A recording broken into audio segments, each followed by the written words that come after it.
tanya jawab 30 menit. 30 menit, saya harap cukup itu. Silakan Kapten Nur Cahyo. Terima kasih. Terima kasih Pak Marjono, terima kasih Pak Asus. Selamat siang Bapak Ibu sekalian. Selamat siang rekan-rekan media. Saya tarik napas dulu. Sambil saya tarik napas, Pak Oni bisa minta tolong ditayangkan video pencarian black box, Pak. Saya atur napas dulu, Pak. Masih deg-degan, Pak. Jadi berikut akan kami sampaikan tayangan video pencarian black box untuk CZ8501 ini. Flight from the Indonesian city of Surabaya is reported missing. An Indonesian hunt for missing air Asian jets black boxes begins.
Terima kasih Pak Oni. Demikian tadi sedikit tayangan tentang bagaimana operasi pencarian black box dibantu kapal dari Perhubungan Laut, Jadaya dan Andromeda, penyelam dari TNI Angkatan Laut, dan bantuan-bantuan dari berbagai pihak lainnya. Baiklah, telah berhasilnya ditemukan kedua black box pesawat ini, maka kegiatan investigasi menjadi lebih mudah dalam tanda petik bagi kami karena kita bisa mendapatkan data-data yang kita perlukan. Berikut adalah data atau kronologis penerbangan dari data yang kita kumpulkan. Laporan ini sudah bisa akan ada di website KNKT, jadi nanti bisa dilihat laporan lengkapnya, termasuk lampiran lebih kurang ada 180 halaman. Jadi yang akan kita bahas sekarang adalah bagaimana kronologis penerbangannya, hasil analisa yang telah dilakukan oleh KNKT beserta tim, kesimpulan tindakan perbaikan yang telah dilakukan oleh pihak-pihak terkait, dan rekomendasi keselamatan yang disampaikan oleh KNKT. Pertama akan saya sampaikan tentang kronologis penerbangan. TZ 8501 berangkat dari Surabaya menuju dengan tujuan Singapura, berangkat pada pukul 5:35 pagi, terbang pada ketinggian jelajah 32.000 kaki dan melalui jalur M365. Jalurnya adalah seperti itu. Kemudian pada pukul 6.01 waktu Indonesia Barat, pada ketinggian 32.000 kaki, pesawat mengalami kerusakan sistem yang namanya Rudder Travel Limiter Unit atau RTLU. Atas kerusakan ini, pilot melakukan tindakan sesuai dengan prosedur yang ada, yang tertulis di dalam ECAM, Electronic Centralized Aircraft Monitoring. Kemudian problemnya hilang, pesawat masih melanjutkan penerbangan. 8 menit kemudian pada pukul 6.09, kerusakan yang sama, kerusakan kedua pada Rudder Travel Limiter Unit terjadi lagi, dan pilot melakukan sama seperti sebelumnya, yaitu mengikuti prosedur yang ada di ECAM. Problemnya hilang, pesawat melanjutkan penerbangan. 4 menit kemudian kerusakan ketiga pada RTLU terjadi. Pilot melakukan sama seperti prosedur sebelumnya, yaitu mengikuti prosedur yang ada di ECAM. 2 menit setelah itu problem yang sama muncul kembali. Problem yang keempat, problem RTLU.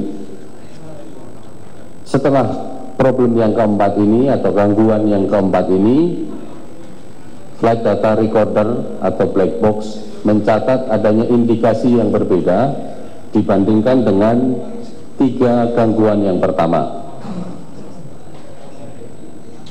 Yang terjadi setelah gangguan keempat adalah terjadi gangguan listrik atau electrical interruption pada komputer pesawat yang namanya Flight Augmentation Computer atau FAC. Setelah gangguan pada FAC 1 dan 2, jadi di pesawat itu ada 2 FAC, Flight Augmentation Computer, dia mengatur salah satunya adalah sistem kendali pesawat atau rudder. Setelah kedua FAC ini mati, autopilot dan auto thrust ikut tidak aktif. Jadi setelah itu autopilot dan auto thrust tidak aktif. Kemudian ruddernya bergerak sebanyak 2 derajat dan mengakibatkan pesawatnya roll atau berguling dengan kecepatan 6 derajat per detik sampai dengan mencapai 54 derajat. Jadi kira-kira gambarnya 54 derajat seperti itu, seperti yang diperagakan Pak Marjono. 54 derajat.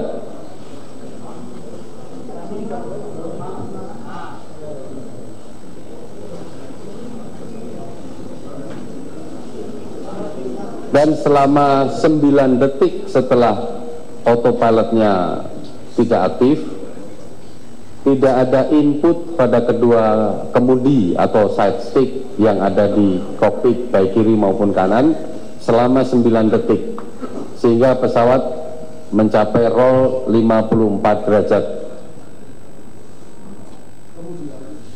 Kemudian pesawat relatif rollnya bisa dikendalikan. Namun demikian ternyata ada input yang membuat pesawat naik ke atas. Jadi ada pergerakan di side stick yang mengakibatkan pesawatnya pitching up atau hidungnya naik ke atas, dengan suhu sudut tertinggi yang tercatat adalah 48 derajat. Pada saat itu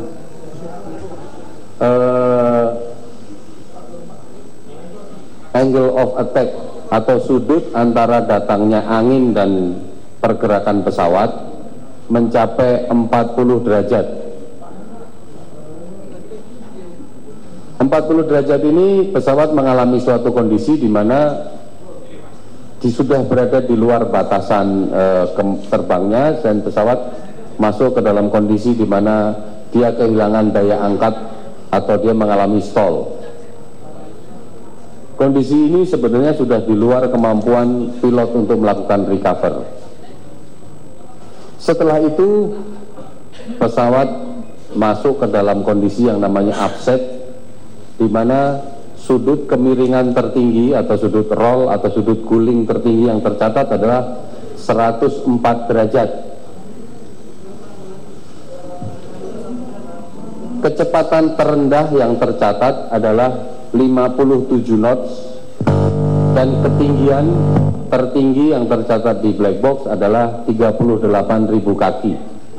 Jadi ini adalah kondisi di puncak di 38 kaki, pesawatnya mengalami roll 104 derajat.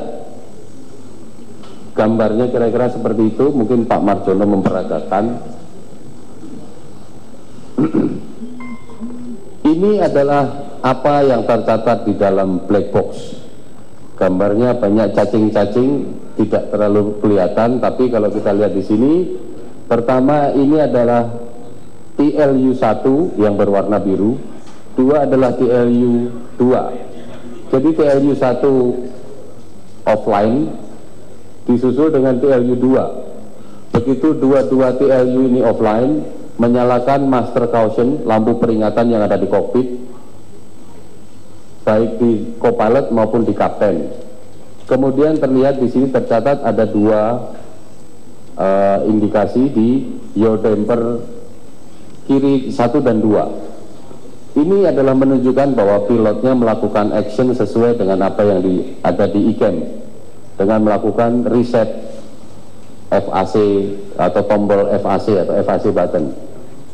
8 menit kemudian problem yang sama muncul, TLU-1 offline disusul dengan TLU-2 disusul dengan nyalanya lampu master caution.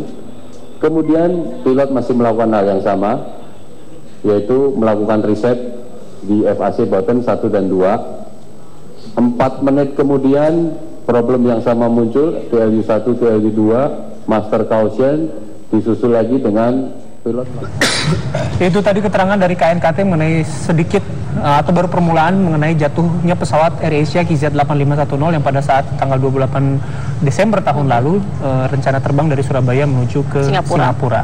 Nah, nanti kami akan menghadirkan selengkapnya mengenai apa hasil pertemuan dari KNKT di kabar-kabar kami selanjutnya. Kami akan terlebih dahulu untuk mengajak Anda untuk berbincang dengan dua narasumber kami. Tapi sebelum itu kita akan informasikan bahwa tentang investasi bodong juga, bahwa kita ingat sekali pada pekan yang lalu ada seorang artis yaitu Sandy Tumiwa yang tertangkap karena investasi bodong. Ada banyak artis yang juga menjadi korbannya. Kita pernah mendengar waktu itu ada Anissa Bahar.